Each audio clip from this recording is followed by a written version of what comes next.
On the blueprint dimension instrument that you can try to include your staff in, the suggestion was made at one of these tables over here that it would be an interesting conversation to have with members of staff if we were to see the strength of this dimension in our school as a 10, what would it look like? It'd be a very good discussion. I hadn't heard that before, but that would be a very good discussion to have. Okay, if collectively we do the score and we get a mean score of 6 from this staff, what would it take for it to be a 10? And can we define the criteria? Because that makes it become a smart tool in the Timperley and Robertson's terms, because you know that there's a gap there. You know there's a space there that needs some strategy to fill it. So that's a very helpful suggestion. I think it would make a very good discussion point. Principals who are looking for professional conversations on learning and the conditions that surround it, you could easily run a 20-minute part of your staff discussion around those dimensions of the blueprint to see whether or not you could construct 10s for each of them, couldn't you? Would make a very focused conversation, and then just putting those criteria down and using those in 12 months' time to see the extent to which you'd actually reached them, or reached some of them. Okay, this afternoon, session 3. There's the purpose. We're going to practice that bit in the middle, discipline dialogue using qualitative and quantitative data, because in our work in the Cambridge-led Leadership for Learning project, it became very clear that dialogue is the basis on which a couple of things happen. One, it provides, if you like, as I said before the break, the oil or the grease for professional conversations and relational development over matters of common concern. And secondly, it allows the school to partially objectify what it is you need to be dealing with. If you put the data on the table, it's data that everybody looks at from a particular perspective. And it's data that you then move from in order to try to understand where to take the school next. Everybody can make a contribution when it is put on the table. So some of the data is very valid and reliable data, particularly data that comes from standardised testing processes. Much of the data we use in schools for this kind of purpose should be school generated. It will be context specific. It will be instrumental. It will not be necessarily reliable and valid from one school to another. You know what I mean here? It will be instrumental to assist you to focus a professional conversation. So I'm going to look at discipline dialogue as a generic strategy which the leaders in our Leadership for Learning project across 8 countries found was a necessary element of a school leader's professional repertoire. Discipline dialogue. So I've said here, what is discipline dialogue, how is it conducted, and what's the role of principals and other school leaders in hosting professional conversations using this particular technique. So, professional conversations. They occur in all disciplines, particularly the ones that are in applied fields like medicine, psychology, education, social work, and so on. And the argument being put here is that they're measured discussions, but they're measured discussions which are about addressing particular needs that individuals have, in our case, children. And it's about trying to improve the circumstances to address those needs or issues or challenges that a particular individual presents. But professional conversations are always based on sound evidence. And so why is sound evidence necessary? Because those are 3 very powerful reasons. Evidence never replaces professional judgment. Professional judgment is only an outcome of contemplation of evidence. So professional judgment is a critical component of this. Evidence should underpin professional learning, and evidence does help us pick up that issue that I mentioned from the National College of School Leadership and the Cambridge study, that shared leadership also should have as its strong companion shared accountability. You get accountability when you deal with the evidence in front of you, acknowledge what needs to be confirmed, and take action on those things where action is necessary. So an evidence base in any profession is a necessary component of professional life. It's based on what Errolt calls professional accountability. And the only point that I want to make to you here is that the middle point says that if we're professional about our work, we have an obligation to extend our repertoire, to reflect on the evidence and our experience of it, and develop our expertise based on it. So we've got an obligation to use evidence if we're in any of these professions. It is actually no different conceptually to use quantitative and qualitative data to inform judgments about children. It is no different. Sure, there's a more scientific set of measures available in the medical profession, but some of them are not very scientific. Some of them are based on experience alone. So I say that we would professionalise things if we took this notion of our obligation to extend our expertise based on evidence, and we would really put ourselves in a very strong position with our parents as well. So there are a few different types of talk. Robinson calls it constructive problem talk.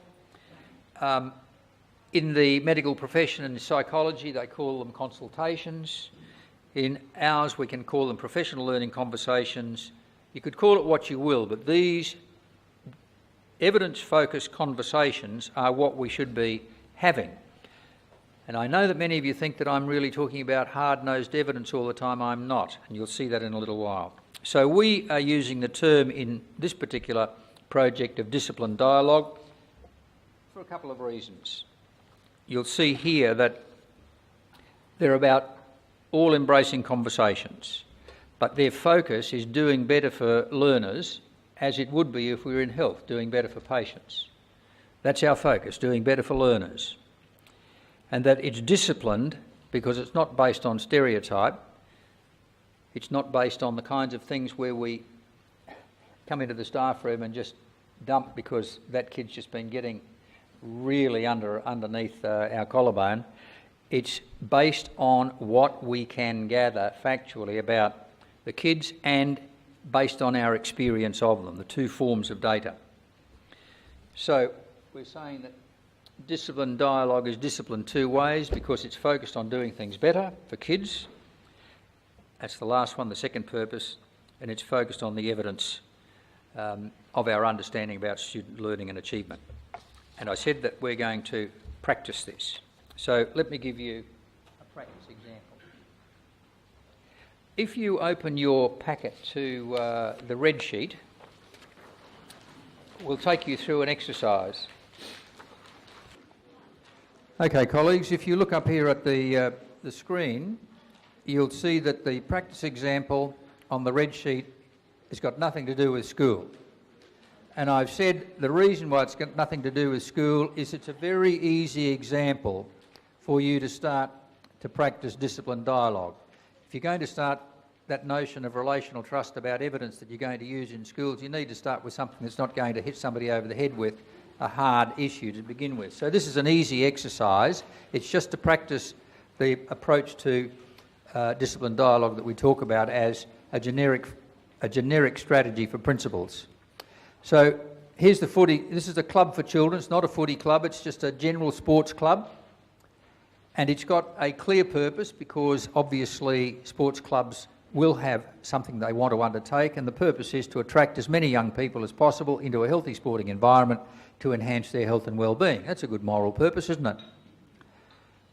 Okay, it's just had its 10th anniversary, and what you've got here in front of you in that red sheet is the participation in the sports that the sporting club offers. They've got plenty of playing space and they've got a very good clubhouse. Now what you're going to do here is that you're going to apply to this the three questions that you see on the red sheet. why are these questions here? These questions are the three critical questions that every person interested in data asks of him or herself. You need no other generic questions than these three. Did you hear what I said? No other generic questions than these three questions. What do we see in these data? Now, there are more questions than but one in terms of what do we see in the data, because you can then ask a question of every row and every column, can't you? What do we see in the data? Then your second question will always be, why are we seeing what we are? This is the point at which the people inside the sporting club bring forward their contextual knowledge, isn't it? Why are we seeing what we are? So you're going to have to pretend. You're going to have to pretend you know something about a general sporting club. And then the third one, what, if anything, should we be doing about it? This again brings in the experiential knowledge of members around the sporting club table, and they will have to then form some judgment about it. So if you will, please, I would like you to nominate a timer at your table, because I'm going to ask you to be very strict with these times. And I'm going to ask another person to be the sheepdog, because if the sheepdog hears anybody moving away from question number 1 before 5 minutes is up, they've got to give an appropriate verbal nip at the heels. Because I want you to spend 5 minutes on what do we see in these data. Understood? And then 5 minutes on why are we seeing what we are. And again, if somebody moves to saying something that should be done about it, nip them on the heels again, go through the discussion of why are we seeing what we are, and then lastly spend 5 minutes on that.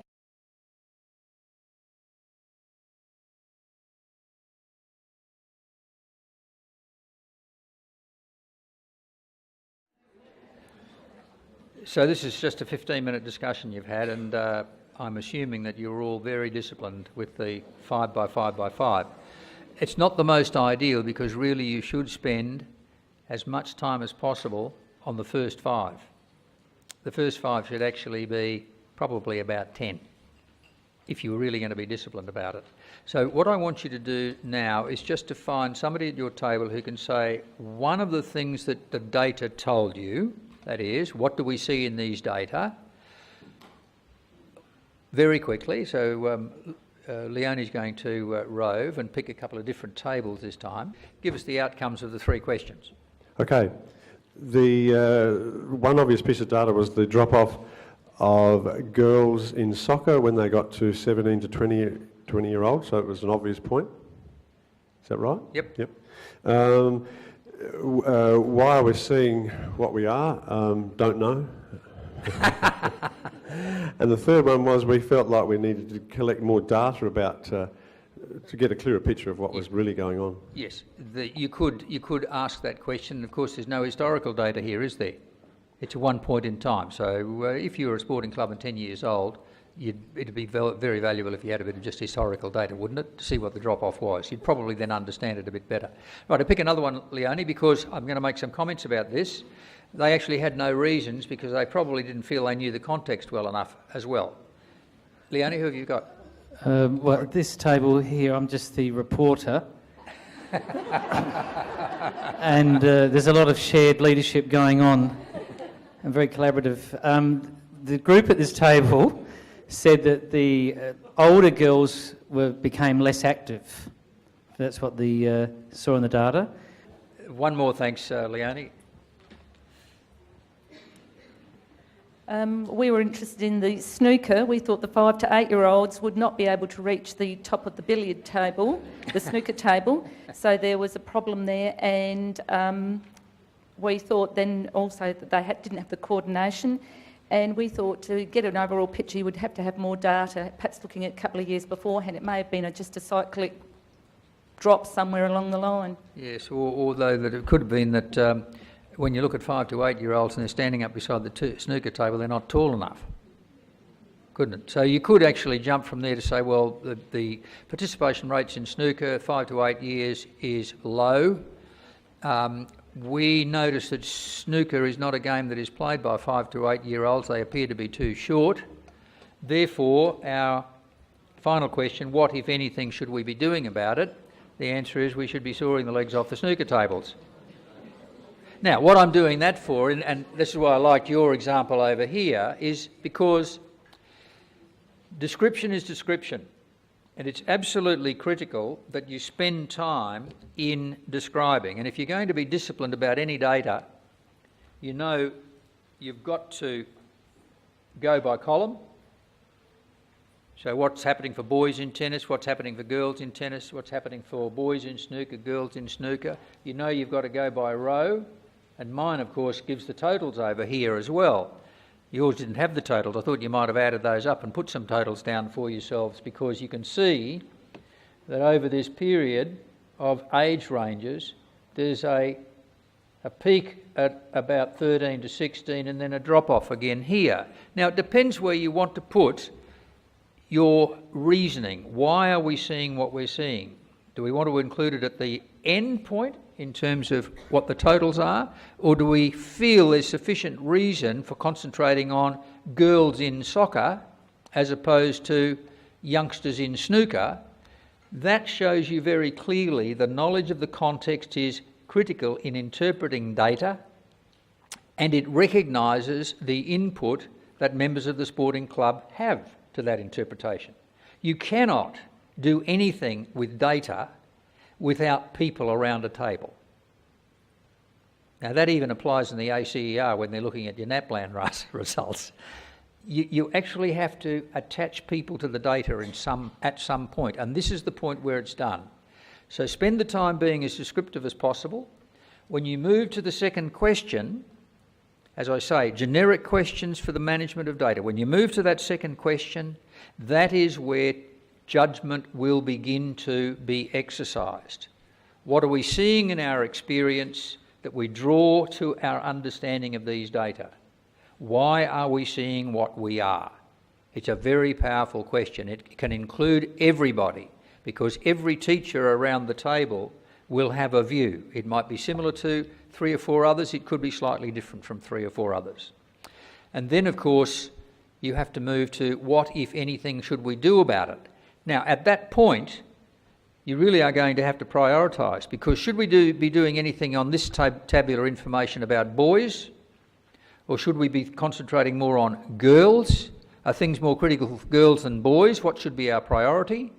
Should our priority be on girls in soccer, or should it be on actually trying to capitalise on the slight gain for girls in snooker?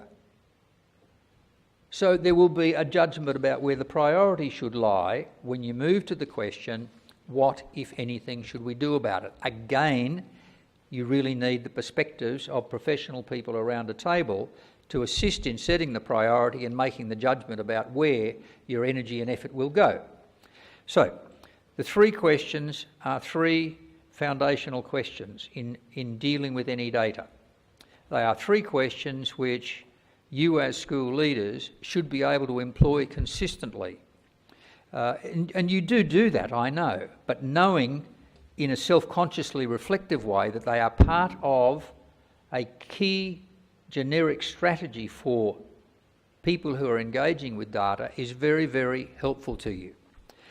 Now, as you well know, if I take those 3 questions, I can generate from the first question 20 or 30 other questions.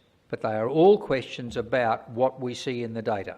For boys, for girls, for this point in time, over history, what do we see in the trend? All of those questions grow from that one generic question. And then when we get down to why is it happening as it is, you again have multiple questions. Why is it happening for boys? Why is it happening for girls? Why is it different in this low SES school from that SES school, etc.? So you can generate many questions at the why point. And then, of course, you have to move into priority to say, that's where our focus will be, we've made a judgment, and this is what we are going to do about it. So, that's a practice example. Could you use this practice example with your staff? And you could pick anything. You honestly can pick anything. I said that this was, when I gave it to you as an example, this is an easy example. Is anybody threatened by this example? You shouldn't be. You put it on the table. Nobody's threatened. It's not about me personally. It's not about what I'm doing. It's a very easy example to employ.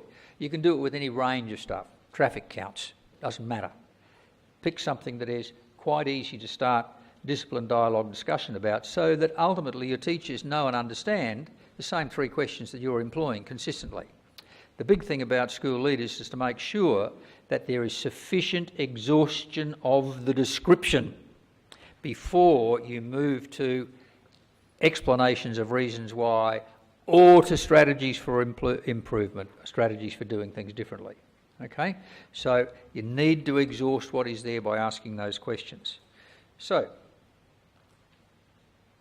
there's our 3 questions. I'm going to suggest to you now that I take you into one area of the Leadership for Learning blueprint, a dimension. And I'm going to ask you to find for me, this is a grey piece of paper called Establishing Clear Directions about Learning and Achievement in Low SES Environments. Now, you haven't all got a low SES environment, but you'll see what I'm looking for in the practice example here. Now, keep yourself focused on the first page. Promise me just for the moment that you won't turn the page. Okay. What I'd like you to do, take 2 minutes, very quickly go through and tick strongly agree, disagree, or strongly disagree with the 10 statements just for yourself. Just tick those statements as they apply to you. Do I agree or strongly agree, etc., with these 10 statements? Only take a couple of minutes.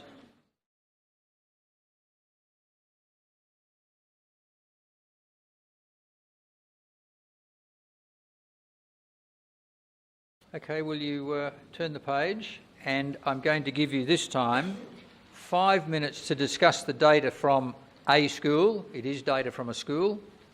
I'm going to give you 5 minutes to discuss the data, and then I'm going to give you 3 minutes to discuss reasons why this might be as it is, and I'm going to give you 2 minutes to discuss what, if anything, might be done about it.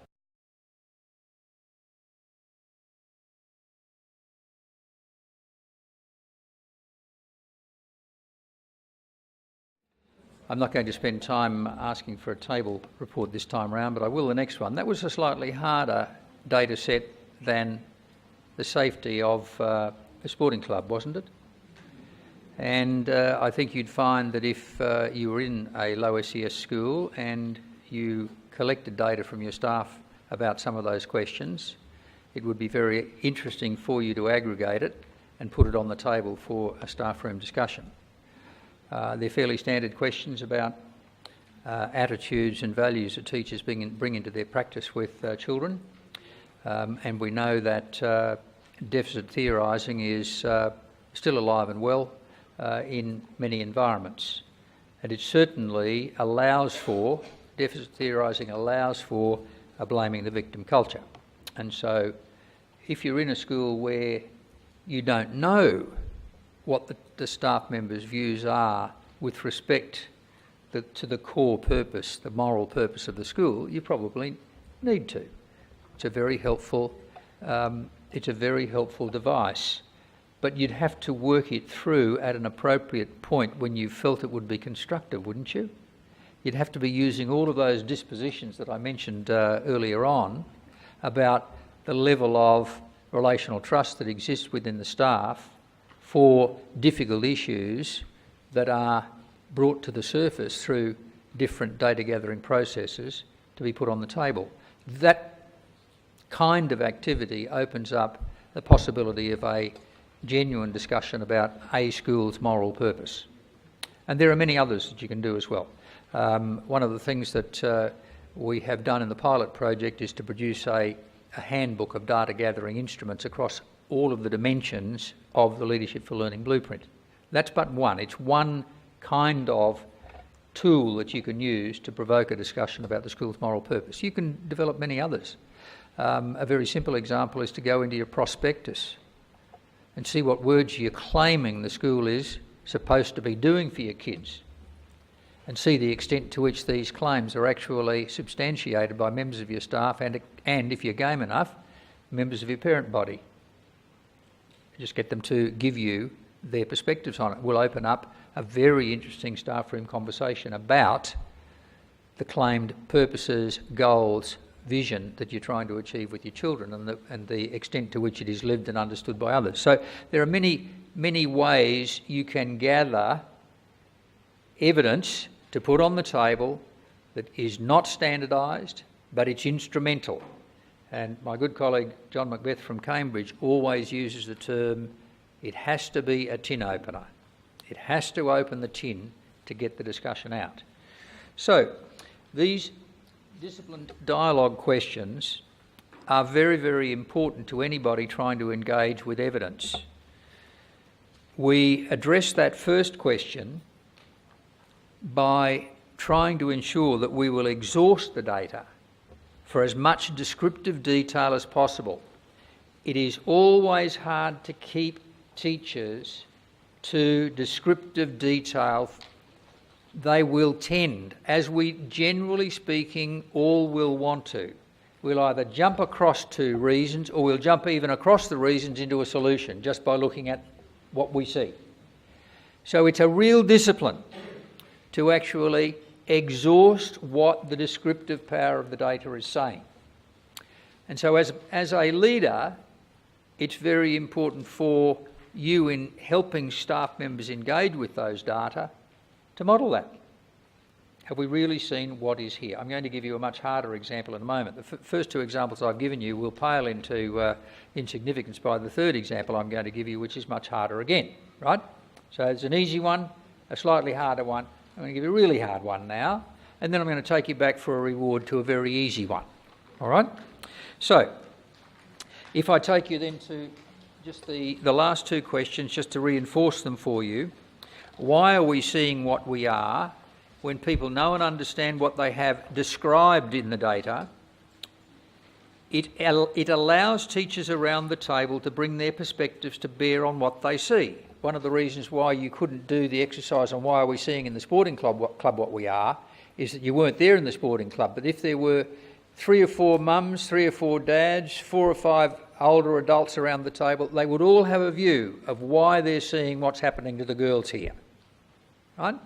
And you're relying then upon experiential judgment, but multiple perspectives, not just one perspective, many perspectives around the table. It is an empowering collective that you've got when you call for those explanations of why you're seeing what you are. That brings in teacher judgment. It's often been criticised as being unreliable. It's far more reliable when it's attached to data. So I applaud it to you. And if you look at the last question, what, if anything, should we be doing about it, then you see here that this particular question is linked directly, as I said at the start of this afternoon session, to the central element of that blueprint, and that is the school's moral purpose, trying to improve things for learners. So always the last question goes back to that. What, if anything, should we be doing about it? And why is the if anything in there? It's because you might be doing very well already, thank you. And you don't really need to be doing anything about it. You need to be just doing what you're doing. That's why that's in there, because it's not a matter of changing everything just because you're reading the data. The data may be very confirmatory. And so that's the purpose of the if anything in that particular question. But it links you back to your moral purpose, and therefore the centrality of that blueprint is actually fixed. Evidence through disciplined dialogue discussion leading to what kinds of judgments we make about our moral purpose, doing things differently. So I'm going to take you to a harder example.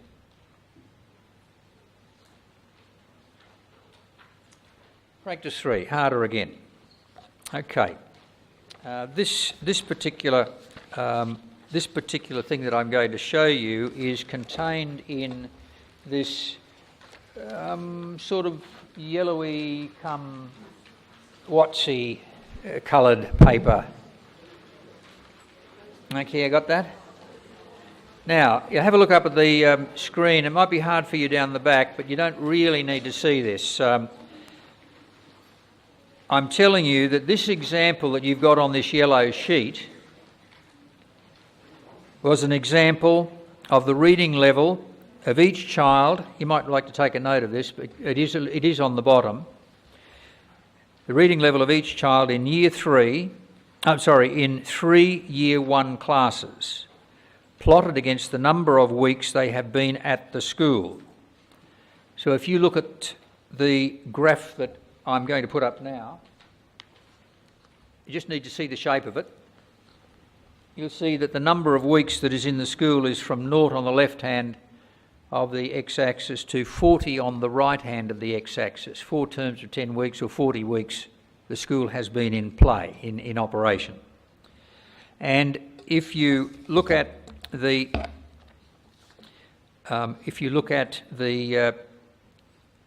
shape of the graph, you'll see that there are children who are above benchmark in performance, that's above the wedge shape, and you'll see that there are children at benchmark in performance inside the wedge shape, and you'll see that there are children below benchmark in performance.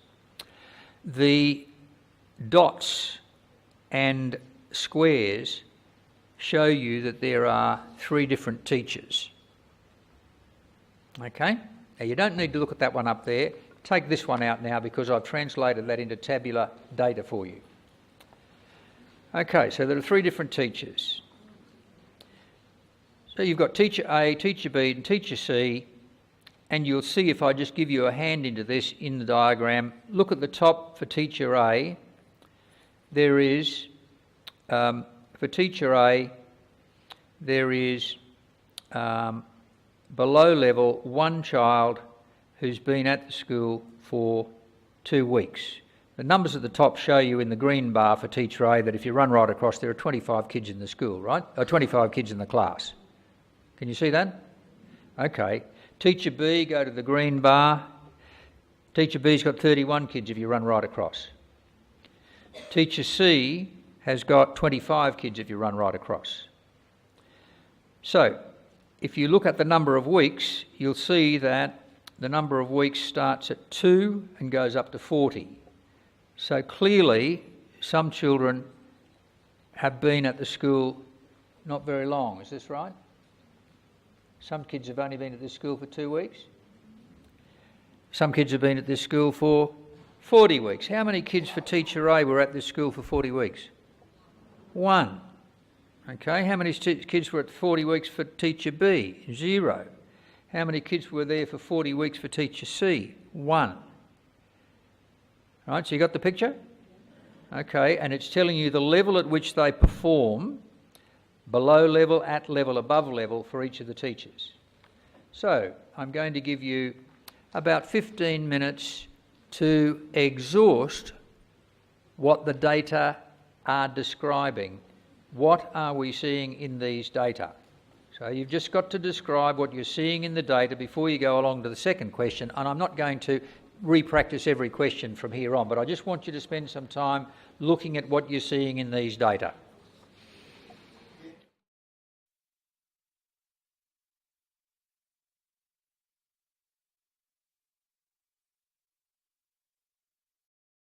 I have a couple more examples because what I've done so far is taken you into a couple of areas of the Leadership for Learning Blueprint. That particular example was an example that would help you in that area of curriculum coordination and the monitoring of teaching and learning, would it not?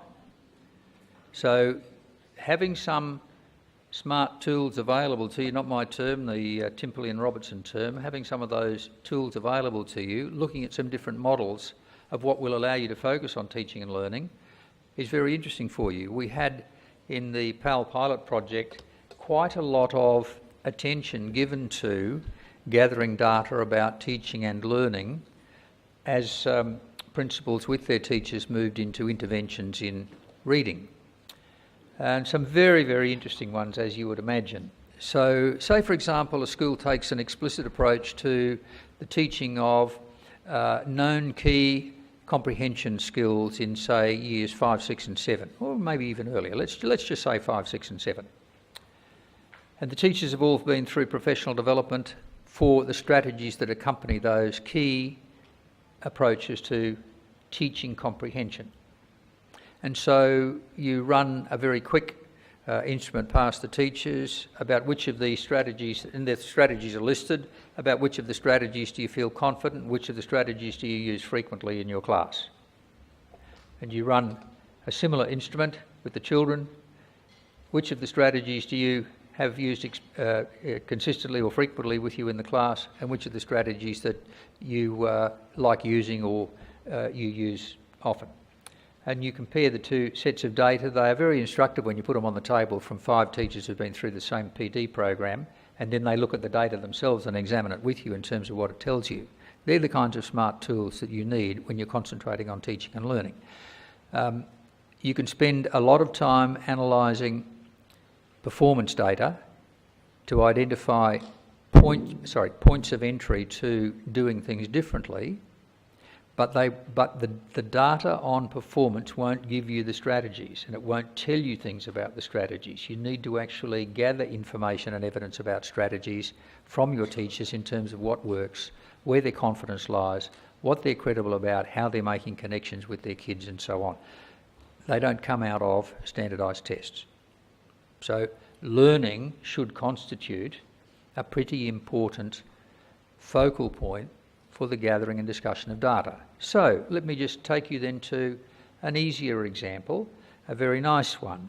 Why don't you turn to the page that is the green one, this lime green one. Take us back to the 1970s. 1970s colour, what a beauty. It's returned, hasn't it? Like orange. Now, I say this is back to an easy example. It's qualitative data. It is a narrative. Is this evidence? Of course it is.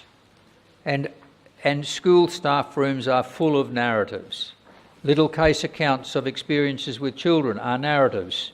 They are very, very good sources of evidence because they couple experience with forward thinking about what to do about it. So I'd like you to read the green page and then just have a very brief round table discussion using the discipline dialogue questions. I'm not going to time you, but I'm going to give you about 3 or 4 minutes to read it and about another 5 minutes for the discussion related to those questions.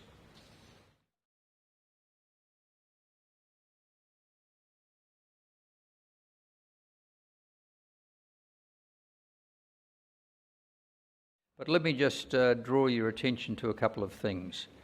The further you remove the evidence from your school, the safer it is to have the conversation about it.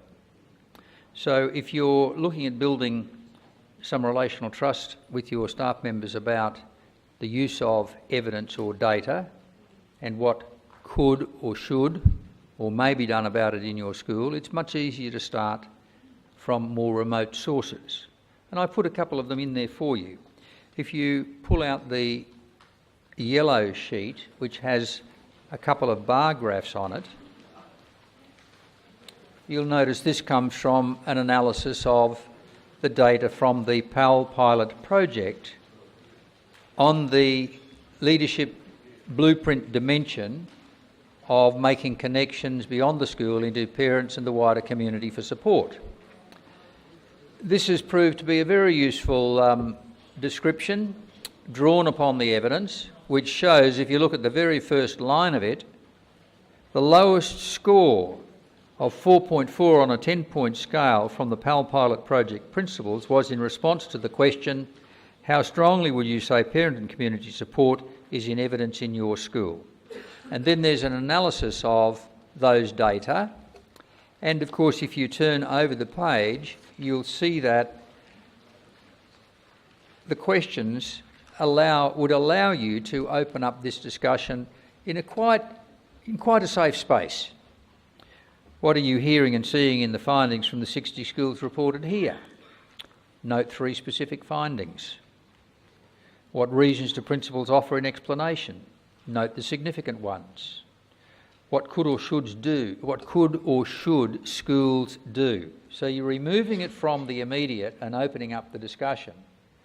And then you could immediately follow some discussion like that. Is there anything that we need to know and understand better about parent and community connection in our school? What do we need in terms of evidence before we start that discussion? So something like that is a safe way for you to start discussing some of the difficult issues. I've given you some other examples there with respect to professional learning in some of the other papers that I provided from the Pall pilot project. There's one there on professional development, there's one on shared leadership. What are we actually doing in shared leadership, and how do we start the discussion at our place about the significance of shared leadership?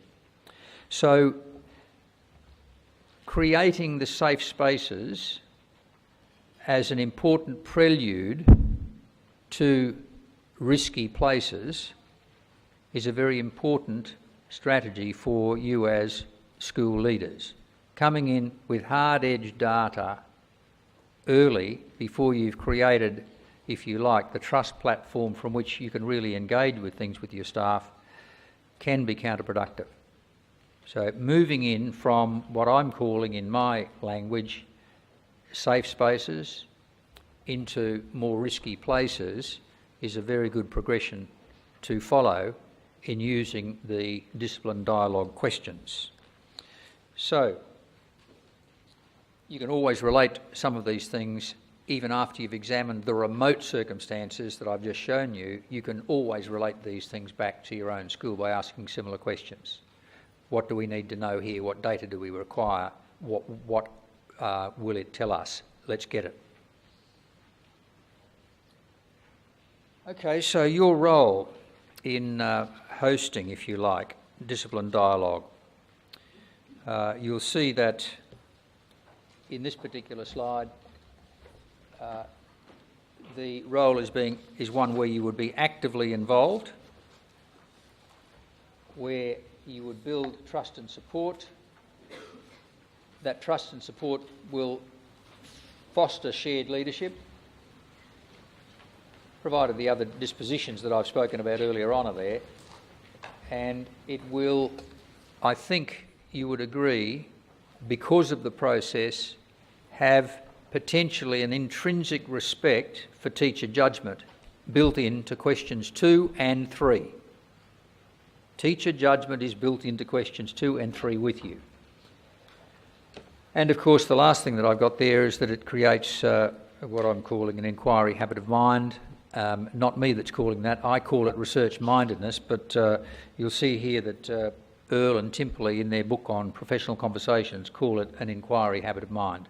So research mindedness is what we really need in our profession, I believe, just like other disciplines have.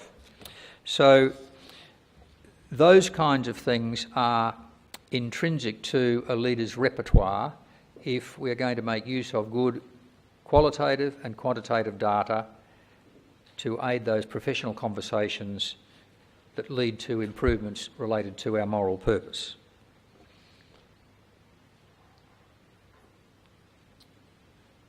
You can see from that last slide that there are a range of sources, and that I've argued that if you're a school leader thinking about the way you would lead, you need to gather data on each of the dimensions.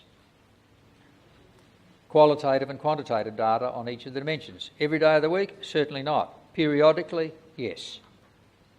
And it's up to you as to whether or not you can attach that data to other things that you have already done or would normally do, but then bring those things forward to have the kinds of discussions that you're doing. So there they are. They're really just running around the blueprint again, so that ultimately you are assured that you are engaging evidence from each of those major dimensions of leadership. My last question on this discipline dialogue process is what happens when evidence-based conversations become the norm, and they ought to be in any profession. These things happen.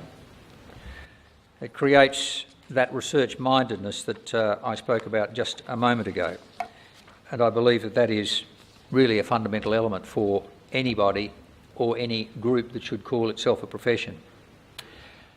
I think you'll find that if you're running around gathering data, running around the blueprint gathering data, you will become reconnected with a key learning area in the curriculum. What it does is it bases professional practice on judgments drawn from evidence, not just judgments drawn from hearsay. And it respects the professional judgment that teachers can bring to it. This next dot point there, it makes weak early signals readily apparent. That's a, have you heard the term weak early signals? Sounds funny, doesn't it? Weak early signals. Ask the engineers in Christchurch about it. What would a weak early signal of a building collapse be? A crack somewhere, wouldn't it? That's a weak early signal. So engineers look for weak early signals where something might fail. Evidence gives you the capacity to identify where weak early signals are being sounded.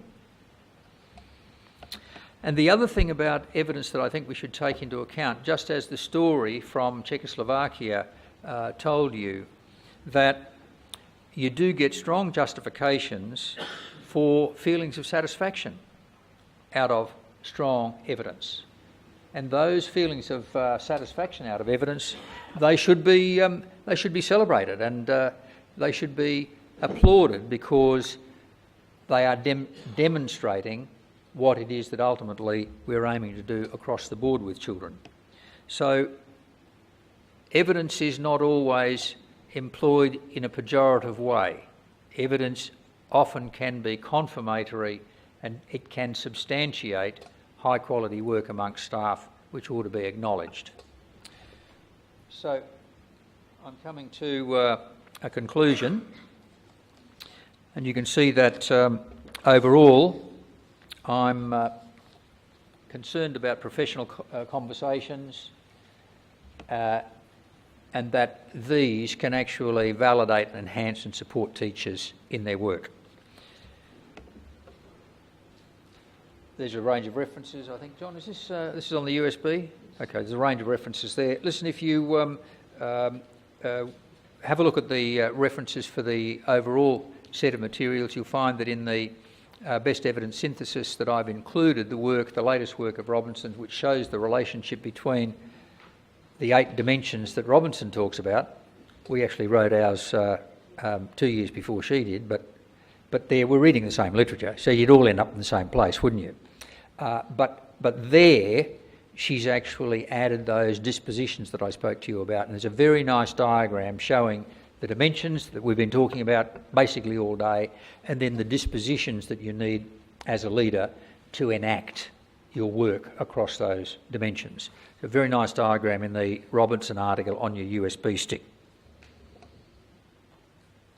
So I conclude with this before I show you the follow-up tasks we're asking of you. You've heard me on this like a repeat crack record.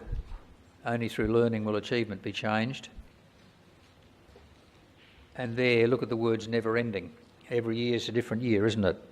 So really the leadership terrain is the leadership terrain every year, and you really need to pass over it in a quite conscious manner, self-reflectively, each year, in the full knowledge and assurance that if you work across those dimensions, you will connect your work through your teachers with students' learning and achievement. So, follow-up tasks. Let's just turn to those. If you can do these follow-up tasks from Module 1 in 60 minutes, you'll be doing pretty well, but you're not getting 60 minutes here, I can tell you. Rest easy. Look at task number 1. So we're asking you to make use of the Literacy Learning Blueprint, the Leadership for Literacy Learning Blueprint, as a focus for staff discussion. How you do that is best up to you, because you know your staff, you know your context, you know your timing, you know the extent to which they would respond to it, the extent to which you need to play for time, and then look at where best to make use of it. You might find that before you do it, it would be a good staff meeting for you to table the Leadership for Literacy Learning Blueprint and talk about that. There's plenty of information in the booklet here to help you do so. And again, you can use the PowerPoint slides of mine. They're on the USB. Just pick ones out of that you wish to make use of yourself. But basically we're saying, see the extent to which you can conduct a staff discussion around the Leadership for Literacy Learning Blueprint by having some of your staff, leadership team, all of your staff, these have all happened, completing the blueprint, and you're actually doing the analysis and tabling the data and having a discussion using the discipline dialogue format. Task number 2. There is a school profiling template. John, did you want to add anything about that? Right, there's a school profiling template in your materials. Oh, it's in the booklet, sorry. Pardon? Oh, right, it's in the overview booklet. So, this one. At the end of the overview booklet, you'll find that there are what we call data fields and guidelines for principals. Now, this is something that asks you to say, I need to know, I'm the person in my school who needs to know and understand the school's context very well. This is not a case of you rewriting all of this material that is here by any stretch of the imagination. You've got most of this material, but the 21 profile fields that you find here cover the kinds of things that you would expect a principal to know and understand about his or her school. And we're asking that you have a discussion about that profile with your literacy achievement advisor, and if there are aspects of the profile where you are particularly short in your own knowledge, they're the ones you should concentrate on in discussion with your RLC, and they're the ones that you should concentrate on for yourself. You might find there are 2 or 3 things in there where you don't have very much information, you haven't really thought about those before. They're the ones on which you concentrate. Is that understood? That's a pretty comprehensive profiling document. In fact, if I were going into a school as a principal, as I went into a school once as one, I didn't find a thing. I wouldn't have minded this kind of information being available to me on the school as an automatic part of the school's profile. But asking you to concentrate on those matters that you think you are short on in terms of your own knowledge of key profile fields. And the last task is reflecting on the results of the personal leadership profile, the PLP that you did first thing this morning with me. As I said to you, we'll get those results back to you in 2 weeks. That's our goal. If there are any of you who didn't hand in your profile and you didn't want to, that's your business. But if you have the profile and you wanted to hand it in and you've still got it, please give it to us, because it's very difficult to chase you up afterwards.